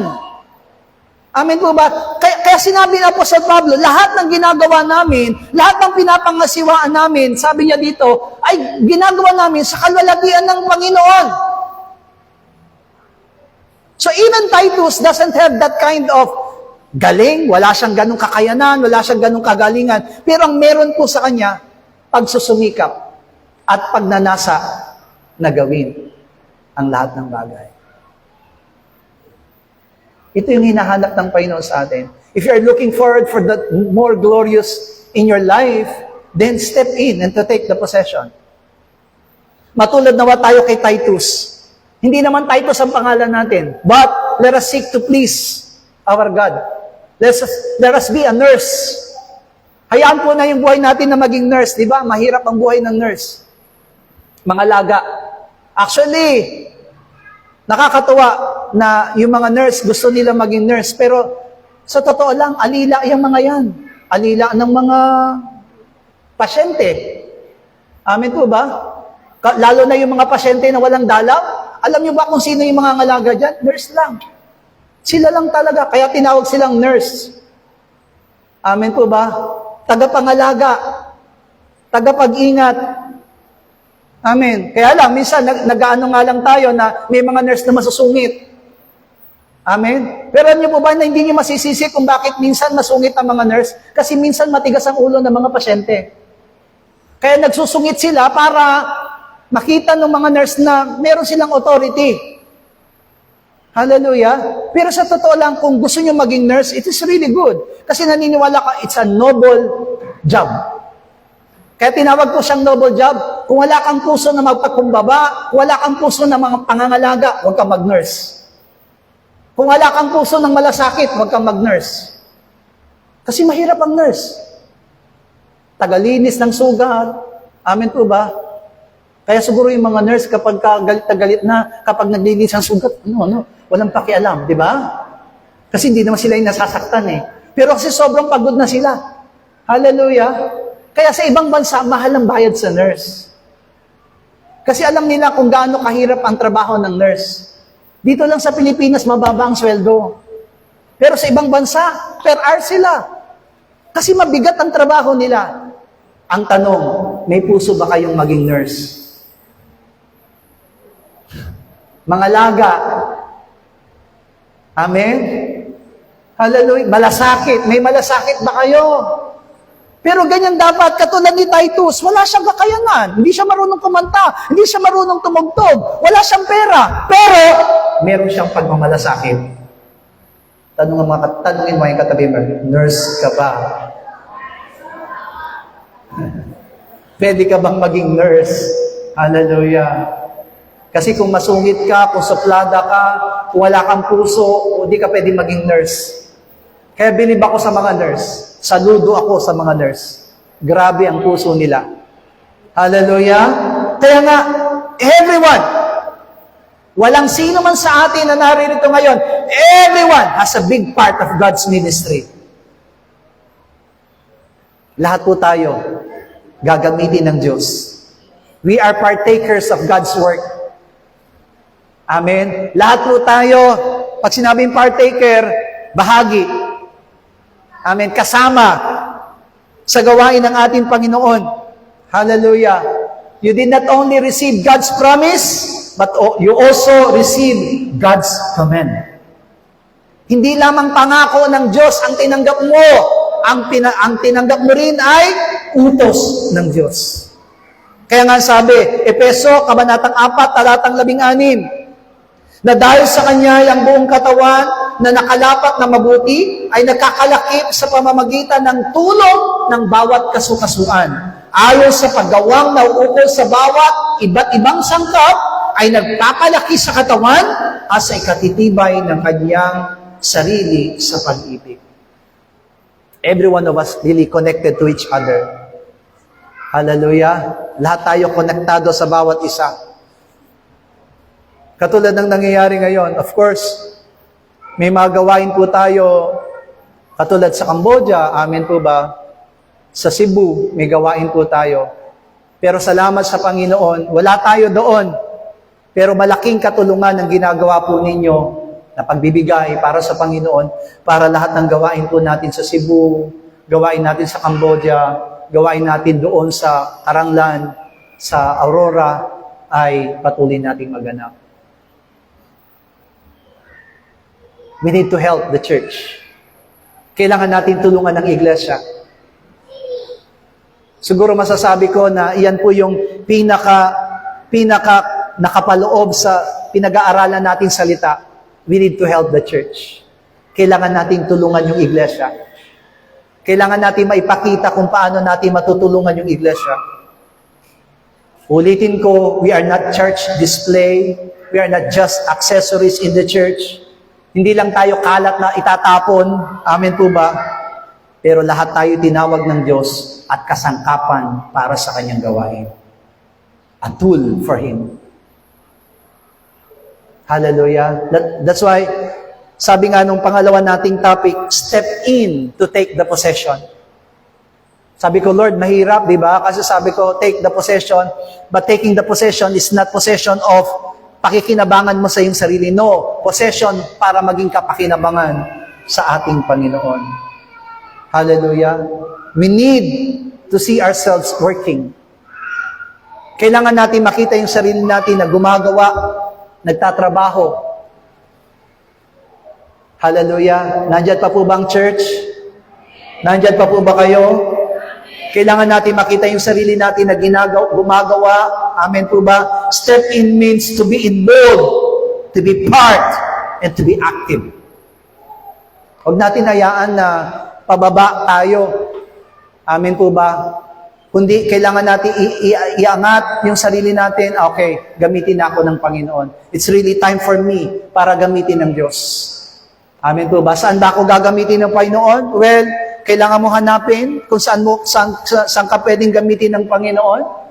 Pwede mong hanapin yung sarili mo. Pero kung wala ka pang ginagampan ng gawain sa Panginoon, you need to really seek that one. Kapag hindi ka pa ginagamit ng Panginoon, I need to be the part of the body of Christ. Kailangan gagamitin na ako. Amen? Kaya nga diba sa bahay, nagagalit ang mga nanay at tatay. Bakit? Kasi may mga anak na masipag. Sila yung gumagawa, naghuhugas na ng pinggan, naglilinis pa ng bahay, naglalaba pa. Amen po ba? Tapos merong isang anak na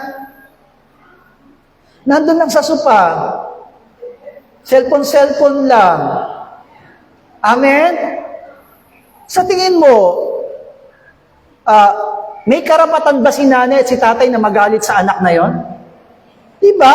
Kahit na anak mo siya, magagalit ka sa kanya. Kasi wala siyang kusa. Amen? Ang sakit naman. Tapos ang gagawin pa ng anak mo na nagsa-cellphone, tatayo. Amen? Magtitimpla ng juice. Magpapalaman ng tinapay. Kung saan siya kumain, nandun yung kutsara, nandun yung baso. Amen? Yung palaman, hindi man lamang natakpan. Matutuwa ka ba bilang magulang? Tamad. Ngayon, tatanungin ko po kayo, bahagi ba siya ng pamilya? Parang hindi na, di ba? Parang hindi na. Kaya ganun din sa buhay ng bawat sa atin. This is the house of God.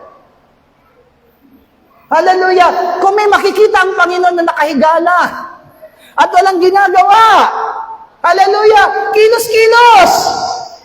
Sabi mo nga sa katabi mo, kailangan meron kang ginagawa. Amen? Kailangan meron tayong ginagawa. At kailangan meron tayong gawin.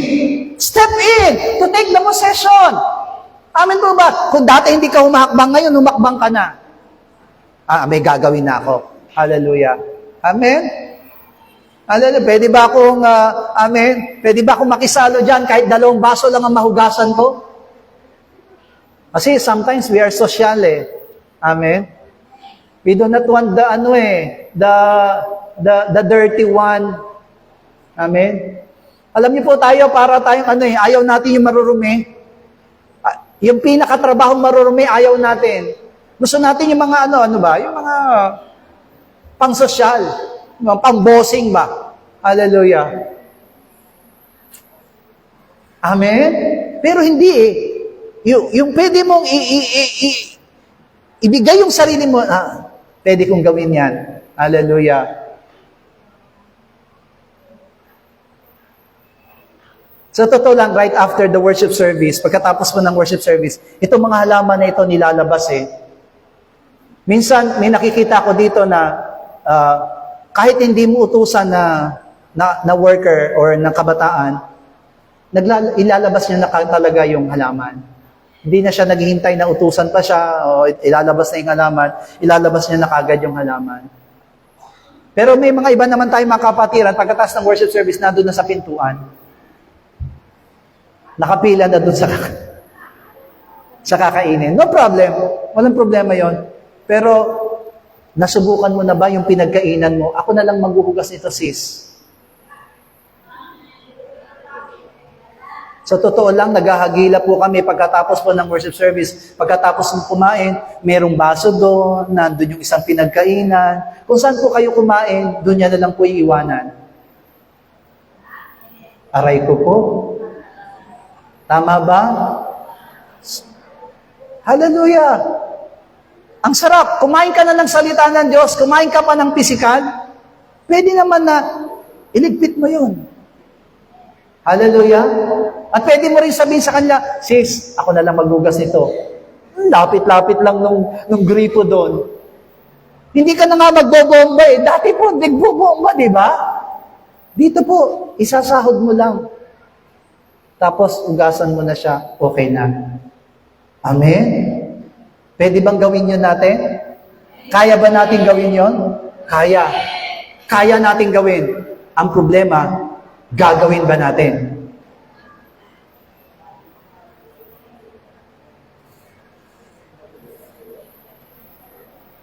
Di ba? Very simple. Sa totoo lang, sa ginawa mong yon, natupad mo na yung may kapakinabangan ka na sa loob ng church. Yung makita ka lang na nagligpit ng upuan, kahit isang upuan lang yan, niligpit mo. O sometimes, yung binunot mo lang yung saksakan ng electric pan na nakatapat sa'yo. Yung pinatay mo lang yung electric pan na nakatapat sa'yo, it's really very useful. Hallelujah. Alam niyo, minsan kami pa magpapatay ng electric fan kasi yung nakatapat, bumaba na. Nakababa na siya. Amen! Because if you are really concerned about all, ito ba iglesia ng isang tao? No, iglesia nating lahat. Church nating lahat. Pwede. Hallelujah. And right after the church, pagkatapos na ng church, pwede kong damputin yung walis tambo. Pwede akong magwalis. Naranasan niyo po ba yun? Na bago ka uwi, magwawalis ka muna sa church? Hallelujah. Okay, wag na kayo magwalis. Hallelujah. Yung kalat mo lang dyan sa lamesa. Amen po ba? Yung pinagkainan mo ng candy habang nagpipreach ako, hindi mo na iiwan, iuwi mo na. Itapon mo dun sa basurahan. Malaki na kapakinabangan yun. Hallelujah. Yung umihi ka dun sa CR, na binuhusan mo ng isang tabong tubig yung ihi mo, malaking kapakinabangan na yun.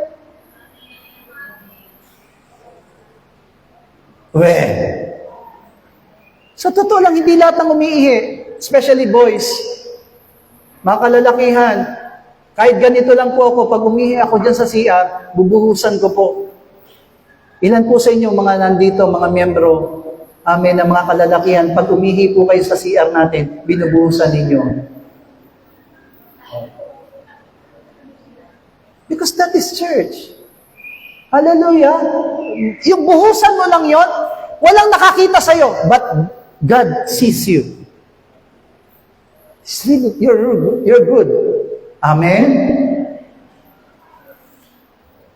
Parang ayaw nyo na eh. Step in. Hallelujah. Kasi nga, di ba, hinahanap natin kasi kung saan tayo be-fit. Hinahanap natin kung saan tayo magiging kapakinabangan. Pero minsan sa maliliit na bagay, hindi natin to nakikita. That's why Monday, nung ako pumunta rito nung Monday, hindi ko alam kung ano hinahanap ko nung Monday. Tuesday. Ang hinahanap ko po ay gitara ni God kasi po kinabukasan meron po kaming Bible study. So gusto ko sanang iuwi kasi nga nakalimutan ni God yung gitara para iuwi ko. Pero nadatnan ko wala yung gitara niya rito. At nadatnan ko yung mixer, walang takip. You know, importante sa akin eh. Sabi ko, nakalimutan nilang takpan. Walang nakaalala na takpan. Sa ganung bagay, kasi gamit yan ng Panginoon eh. Once nasira yan, lahat tayo affected. Kaya, everything na meron tayo sa loob ng church, kailangan nating pangalagaan. Kahit yung mga halaman na yan, pag may namatay dyan, malulungkot tayo. Kasi, ginagamit yan para i-display, para may makita kayo na may halaman. Pero pag may namatay dyan, malulungkot tayo. Hallelujah. Katulad nito, walang partner. Sana pag dumating ang araw, magkaroon kayo ng asawa. Para yung asawa mo nandito sa tapat. Hallelujah. Kung meron kayong talent sa paghahalaman, pwede niyong gamitin uli. Hallelujah! Lahat ng bagay pwede. Pastor, wala ako. Marunong ako magupit ng buhok. Yung mga kapatiran natin mukha ng... Amen. Ako na bahala sa'yo. Ako magugupit sa'yo, sister. Natatandaan niyo po ba si Dr. Tatlong Hari dati? Doktor siya, right after the worship service, nag-check up siya. Amen. Ganon din kayo. Marunong kayo magkudkud ng kuko, di ba? Pwede nyo sabihin na, sister, every Sunday, pwede ako libre. Sayang, sana all. Amen. Pero syempre, alam ko naman, kahit na libre yon, kung yung nagpapalinis, merong puso, bigyan mo rin. Kahit na sinabi niyang libre. Amen? Kasi nasiyahan ka. Pero na lang kung uwi kang dugo-duguan. Yung panay dugo ang kuko mo. Pero di ba, lahat ng bagay pwede natin gawin sa church. Hallelujah! Lahat! Lahat pwede. Sa totoo lang, marami tayong pwedeng gawin. Ang kailangan lang, step in. Alam niyo kung bakit sinabing step in yung step in natin? Hallelujah. Kasi wala pong tsinelas na lumalakad mag-isa unless yung paa ipapasok. So, step in. Sabi sa Proverbs, chapter 3, verse 3, sabi niya, huwag kang pabayaan ng kaawaan at katotohanan, itali mo sa palibot ng iyong leeg, ikintal sa iyong puso. Sabi doon, do not let your life forget the importance of being a Christ body. Do not let your heart be stubborn. Kaya sabi doon, huwag mong hayaan na mahiwalay sa'yo to. Hallelujah. Mismo ang Diyos ang nagsabi sa atin, bibigyan sila ng isang puso at aking lalagyan ng bagong diwa ang loob ninyo at aking aalisin ang batong puso sa kanilang laman at aking bibigyan sila ng pusong laman. Ezekiel chapter 11, verse 19. The Lord will make a way for us. Step in and possess your position. Hallelujah. Yakbang mo yung iyong paa and take your position. Not possession, but position. Hallelujah. Ang sarap nung makita mo sa loob ng church na ako na yung maglalaban nito. Hindi, ako na lang. Amen. Hallelujah. Yung pinagtatalunan ko, sino maglalaban ng kortina, sino maglalaban ng sapin sa lamesa. Amen. Nakakatuwang isipin yan. Diba katulad din sa bayan, yung ako na lang magugas ng pinggan. Sarap ng ganun, ano? Yung, Nay, ako na lang magugas ng pinggan. Nakakatuwa yung ganung anak. Kaysa naman yung nanay at tatay nagugas ng pinggan, yung anak, amen, ganyan-ganyan lang yung paa doon sa may sofa. Yung nanay nagugas ng pinggan. Hallelujah. Sister Jonah, sarap ano? Yung anak mo nandun lang, nagse-cellphone, tas ikaw nagugas ng pinggan. Hindi mo alam, nagluluto ka na, nagugas ng pinggan, naglalaba ka pa. Tapos si John, at saka si Joseph, nag-ML lang. What a life. Step in and take your position. Hallelujah. Ito na yung panahon.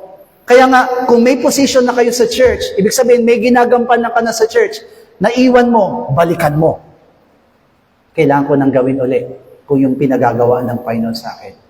Kasi dati ko nang ginagawa ito at dapat kong gawin at ipagpatuloy. Hallelujah. Amen. Kaya nga sabi doon, number 3, prepare to suffer for the name of Christ. Kung talagang handa ka na for the next glory, eto na, mahirap. Yung pangatlo, sabi ko, Lord, parang mahirap ito. Suffering na eh. There's really suffering. Once you want that glory, katulad ng ating Panginoong Jesus, that before He take and receive that glory from the Lord, the last glory, or the eternal glory, for Him, He suffers. Kasabi ng Panginoon, take up your cross and follow me. Hallelujah. We need to take that cross. There's really suffering. And Paul, naniniwala ko na naranasan ni Apostol Pablo yung to suffer. Hallelujah. Kaya nga sabi ng Panginoon sa 1 Peter chapter 4 verse 14, kung kayo'y mapintasan dahil sa pangalan ni Kristo, ay mapapalad kayo, sapagkat ang spirito ng kalwalatian at ang spirito ng Diyos ay nagapaghihinalay sa inyo. Nasa inyo na yung kalwalatian. If you suffer because of Christ, for Christ, then, sabi doon, the Spirit of glory and the Spirit of God lies in you. Hallelujah. Amen. Sabi doon sa 2 Corinthians chapter 4 verse 10, laging saan may tinataglay sa katawan ng kamatayan ni Jesus, upang ang buhay ni Jesus ay mahayag naman sa aming katawan. Sabi ni Apostol Pablo, every day I have the death of Christ in my life. I have the cross of Christ in my life. So yan si Apostol Pablo. Amen. Sabi nga doon, it takes to let Christ lives in you in order to bring glory to God. Hallelujah. There's really sufferings. Amen po ba? Totoo naman kapag nagtrabaho tayo, nahirapan tayo, napapagod tayo. Pero, ang kapalit naman nun ay kalalatian ng Diyos. Hallelujah. Sabi doon sa 1 Peter chapter 4 verse 12 up to 13, Unang Pedro, kabanatang 4, 12 at 13, mga minamahal, huwag kayong magtaka tungkol sa mahigpit na pagsubok sa inyo na dumarating sa inyo upang kayo'y subukin. Nawaring ang nangyayari sa inyo ay di karaniwang bagay, kundi kayo'y mga galak, sapagkat kayo'y mga karamay sa mga hirap ni Kristo upang sa pagkahayag ng kanyang kalalatian naman ay mga galak kayo ng malabis na galak. Bakit? Ang sabi niya po sa Pablo, once you suffer with Christ, you will be glorified also with Christ. Ang lahat ng nakipagtiis kay Kristo ay dadakilain din kasama ni Kristo. So, manifest that glory in your life. Hallelujah. Even though there is really sufferings. Amen po ba?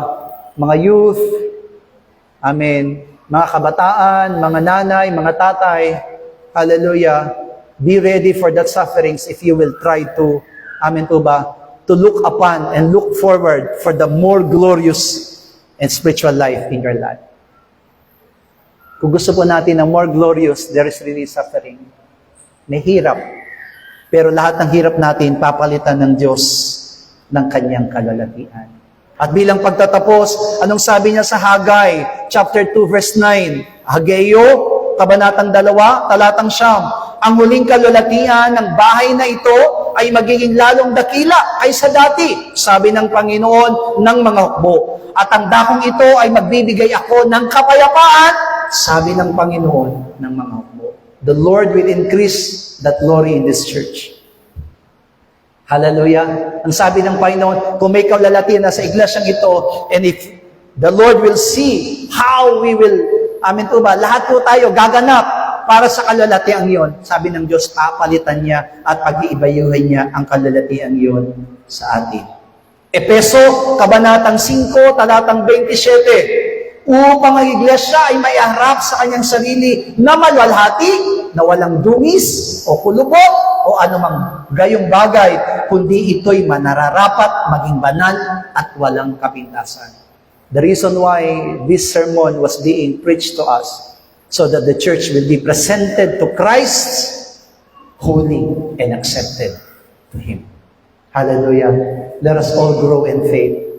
Lumago tayo sa pananampalataya. Ito na yung panahon para hanapin natin yung kung saan tayo nababagay at kung saan tayo gagamitin ng Panginoon. Huwag nating hayaan sa sarili natin na ayoko na. Amin po ba?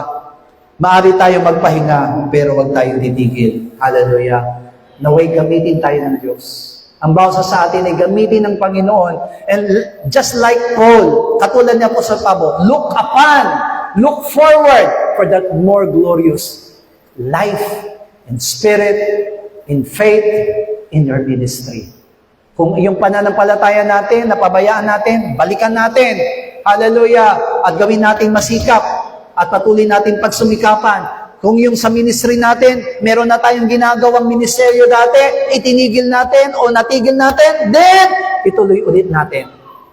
Because that is what God wants. Hallelujah. Hindi po masama, hindi nakakahiya na balikan yon.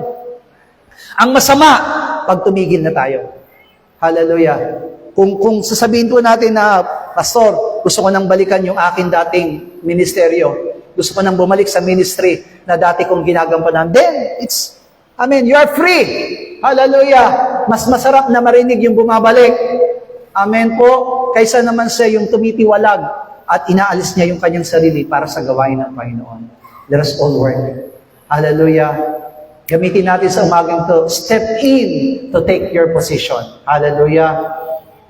Sumulong ka para tanggapin uli, gawin uli yung ipinagagawa sa iyo ng Panginoon. Tayo pong lahat ay tumayo sa oras na ito.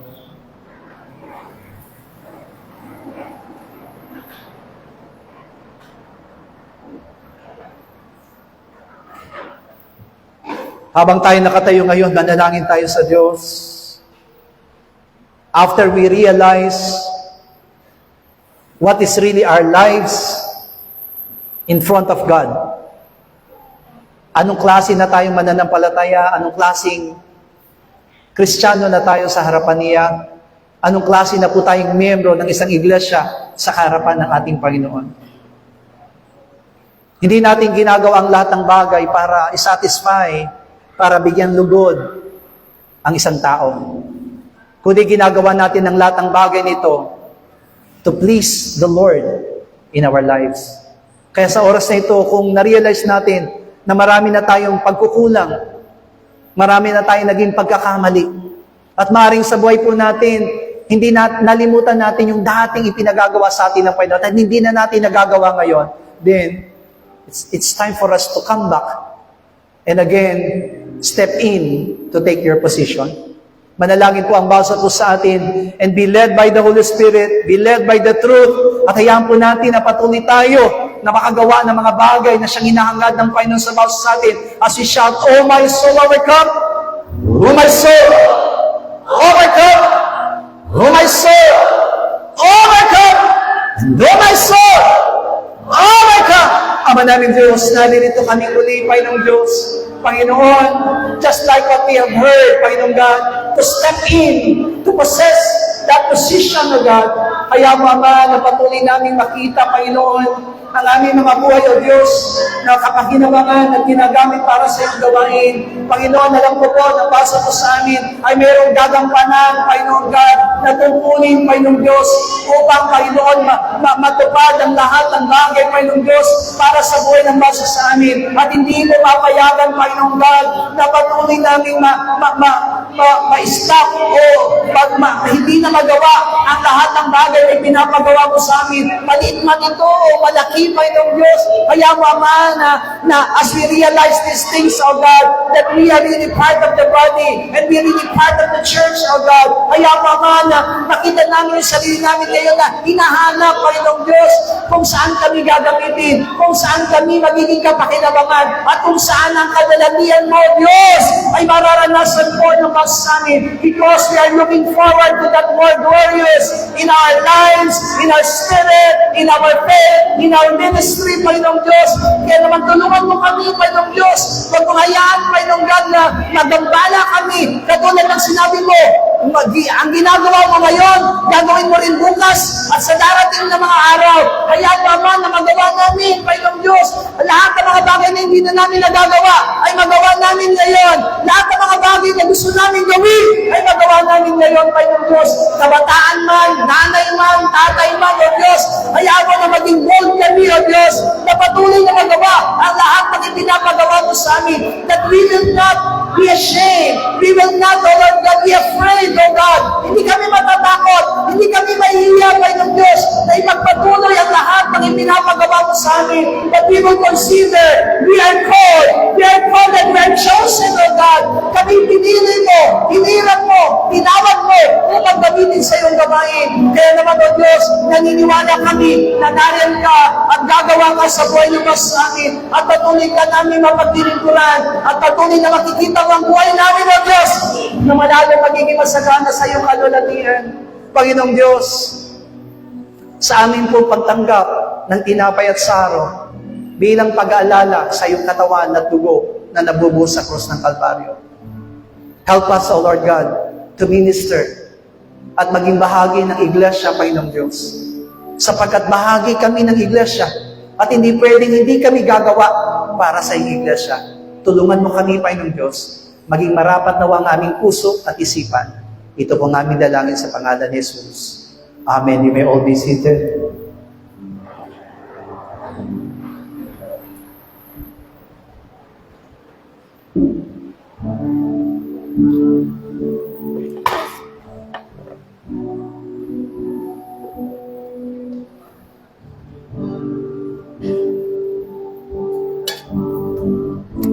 Ama namin Diyos, maraming salamat po sa iyong katawan at dugo na nabubo. Kaya mo, Panginoong Diyos, maging marapat kami ngayon, natatanggap nito. At ikaw, Diyos, ang lubos at tunay namin mapaglingkuran. Sa pangalan ng aming Panginoon Jesus. Amen.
Ganapin natin.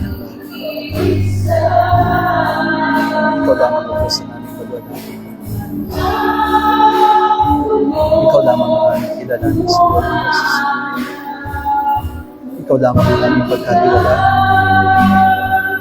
Sa iyo lamang namin, Panginoon Diyos, tinitiwala ang lahat.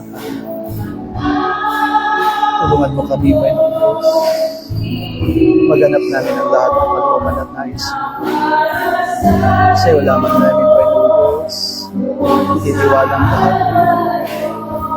Kaya mo, Ama, na lahat kami patuloy na maging bahagi ng iyong buhay. Maganap namin, O Diyos, ang pinapagawa mo sa amin. Maganap namin ang lahat ng nais mo para sa amin, mga buhay. Lead us by the Holy Spirit, O God. Lead us through your word, Father God. Kaya mo, Ama, na ikaw lamang, O Diyos, ang tunay namin paglingkuran. Ikaw lamang ang lubos namin paglingkuran. Ikaw lamang itaas namin, Panginoon Diyos. Ikaw lamang, Panginoon Diyos, ang aming hangarin, Panginoon Diyos. Salamat, Panginoon Diyos. Rain upon our lives, O God. Rain upon our lives, O God. Bless my soul, bless my soul, bless my soul, Father God. Strengthen my soul, strengthen my soul, Father God. Strengthen my soul, Father God. Strengthen my soul, Father God. Nananalig kami, Panginoong Diyos, sa iyong mga pangako. Nananalig kami, Panginoong Diyos, na patuloy namin makikita ang aming mga sarili, Panginoong Diyos, na ginaganap ang lahat ng kalooban mo at nais para sa aming mga buhay. Rain, Father God. Bless my soul, bless my soul, bless my soul. Bless my soul, O God. Tulungan mo kami, Panginoong Diyos. Tulungan mo ang baka ni Panginoong Diyos. Tulungan mo ang bawas sa puso namin. Maganap namin ang lahat ng katwiran at kalooban mo, Panginoong Diyos. Patuloy na ikaw lamang ang madakila namin. Ikaw lamang ang maitaas namin, Panginoong Diyos. Bilang iyong katawan, bilang iyong iglesia, Panginoong God. Rain upon our lives, O God. Bless my soul, bless my soul, bless my soul, Father God. Strengthen my soul, O God. Ikaw lamang po ang hangarin namin. Ikaw lamang nanasain namin, Panginoong Diyos.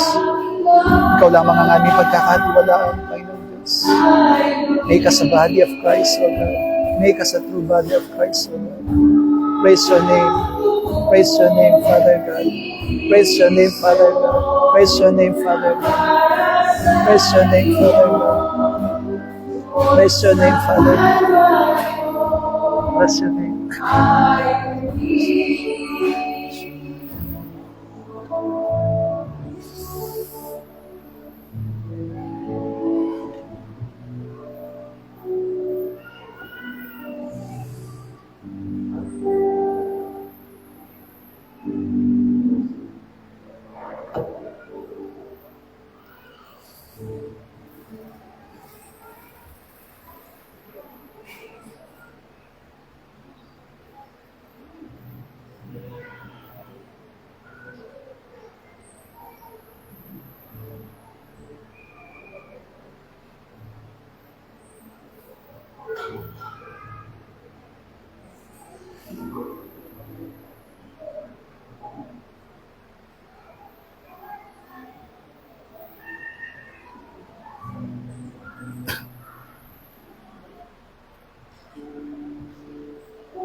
Tayo po'y manalangin. Ama namin Diyos, thank you Lord for letting us, Lord, to understand the Word. Kaya mo, Ama, na sa pakinabang namin, Panginoong Diyos, sa iyong dugo at laman ay maging kapakinabangan din kami para sa iyong ministeryo. Tulungan mo kami na maging bahaging lahat, Panginoon, sa isang gawain, sa isang iglesia, Panginoong God, na kung saan itinatas at pinararangalan ng iyong pangalan. Ito po ang aming dalangin at inaangkin namin ang katagumpayan sa pangalan po ng aming Panginoong Jesus. Amen. Palakpakan po natin ang ating Diyos sa buhay.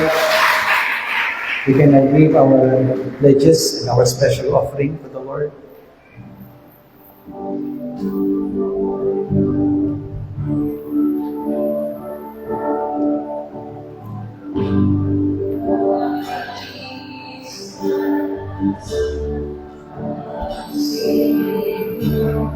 Lord, there is none like you.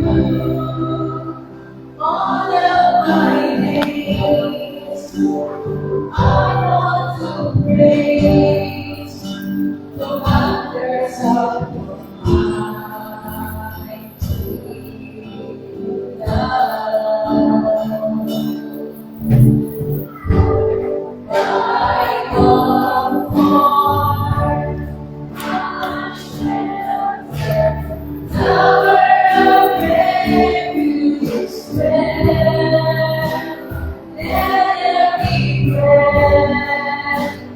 All that I am, ever since the world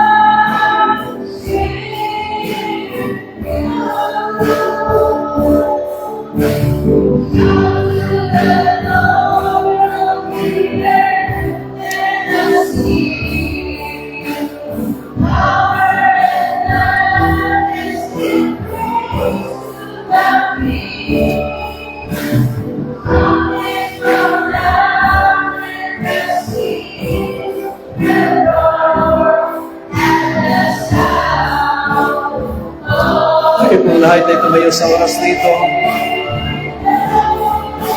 And I'll sing for joy at the works of your hands. Forever I love you, forever I stand. Nothing compares to the promise I have in you. All together, Lord's Prayer. Ama naming nasa langit, sambay nawa ang pangalan mo. Ikaw nawa ang maghari sa amin. Sundin nawa ang iyong kalooban dito sa lupa tulad ng sa langit. Bigyan mo po kami ng pagkain. Kailangan namin sa araw na ito at patawarin mo po kami sa aming mga kasalanan tulad ng aming pagpapatawad sa mga nagkakasala sa amin. At huwag mo kaming iharap sa maigpit na pagsubok, kundi ilayo mo po kami sa masama, sapagkat iyo ang kaharian at ang kapangyarihan at ang kapurihan magpakailanman. Amen. God bless you all. Blessed be the name of the Lord.